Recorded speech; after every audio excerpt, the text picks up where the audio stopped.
é a misericórdia que salva, o tema da reflexão desta quarta-feira. Inspirado no trecho evangélico de Mateus.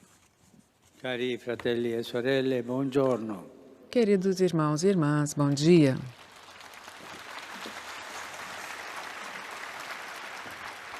Abbiamo ascoltato un brano del Vangelo di Matteo. Nós ouvimos o trecho do Evangelho de Mateus. A intenção do evangelista é nos conduzir mais profundamente no mistério de Jesus,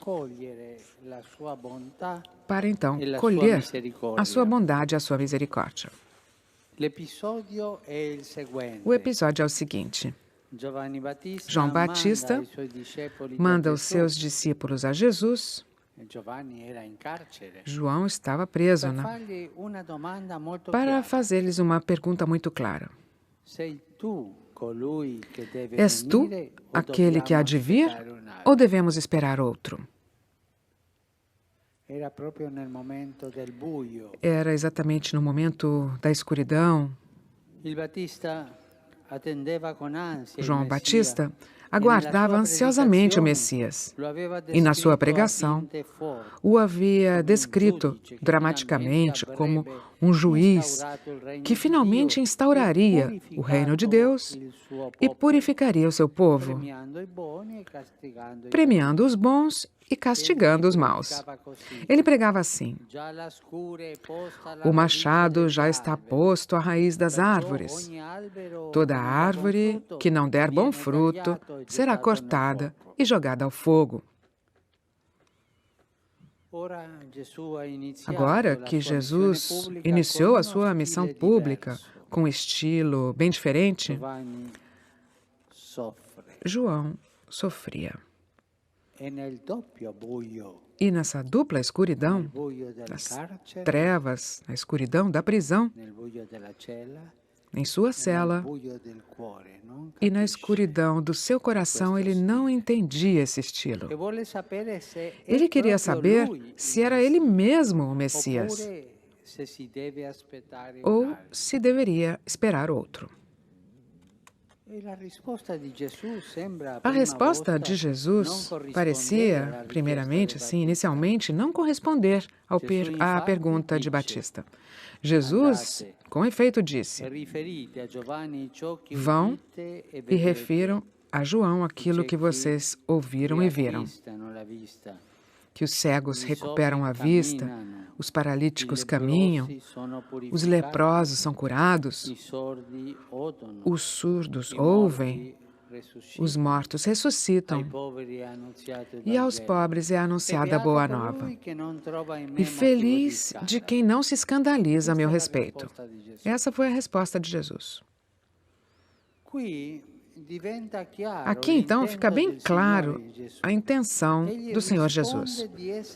Ele responde que é o instrumento concreto da misericórdia do Pai, que vai ao encontro de todos, levando consolação e salvação. E dessa forma, ele manifesta o juízo de Deus. Os cegos, os paralíticos, os leprosos, os surdos, recuperam assim a sua dignidade e não ficam então mais excluídos, não são excluídos pela sua doença. Os mortos voltam a viver e aos pobres é anunciada a boa nova. Essa então se torna a síntese do agir de Jesus, que dessa forma torna visível e tangível a própria ação de Deus. A mensagem que a Igreja recebe desse relato da vida de Cristo é muito clara. Deus não mandou seu Filho ao mundo para punir os pecadores e nem para aniquilar os maus. A eles, ao contrário, é dirigido o convite à conversão, para que, ao ver os sinais da bondade divina, possam reencontrar o caminho do retorno, da volta, como diz o Salmo. Se considera as culpas, Senhor, Senhor, quem pode aguentar? Mas em ti se encontra o perdão, para seres venerado com temor. A justiça que o Batista colocava no centro da sua pregação se manifesta em Jesus primeiramente como misericórdia. E as dúvidas do precursor apenas antecipam o desconcerto que Jesus suscitará em seguida com as suas ações e suas palavras. Compreende-se, então, a conclusão da resposta de Jesus. Ele disse: feliz de quem não se escandaliza ao meu respeito. Escândalo significa obstáculo. Jesus, então, adverte para esse perigo. Se o impedimento são principalmente as suas ações de misericórdia, isso significa que existe uma falsa imagem do Messias. Bem-aventurados são aqueles que, diante dos gestos e das palavras de Jesus, dão glória ao Pai que está no céu. A advertência de Jesus é sempre atual. Ainda hoje, o homem constrói imagens de Deus que o impedem de apreciar a sua real presença. Alguns imaginam para si uma fé própria que reduz Deus ao espaço limitado dos próprios desejos e das próprias convicções. Mas essa fé não é a conversão ao Senhor que se revela, mas ao contrário, o impede de estimular a nossa vida e a nossa consciência. Outros reduzem Deus a um falso ídolo. Usam o seu santo nome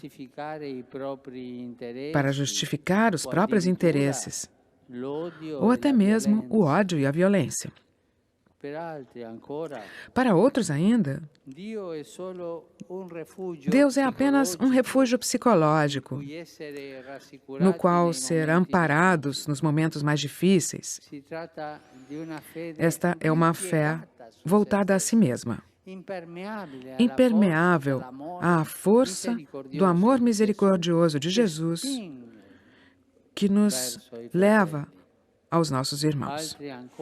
Outros ainda consideram Cristo apenas como um bom mestre de ensinamentos éticos,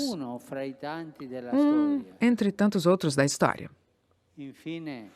Enfim, há ainda quem sufoca a fé a uma relação puramente intimista com Jesus, anulando assim a sua força missionária, que é capaz de transformar o mundo e a história. Nós, cristãos, nós acreditamos no Deus de Jesus, no Deus de Jesus Cristo. E o seu desejo é crescer na experiência viva do seu mistério de amor. Vamos nos comprometer, então, a não criar obstáculos à ação misericordiosa do Pai, mas peçamos o dom de uma fé grande para nos tornarmos instrumentos de misericórdia. Muito obrigada.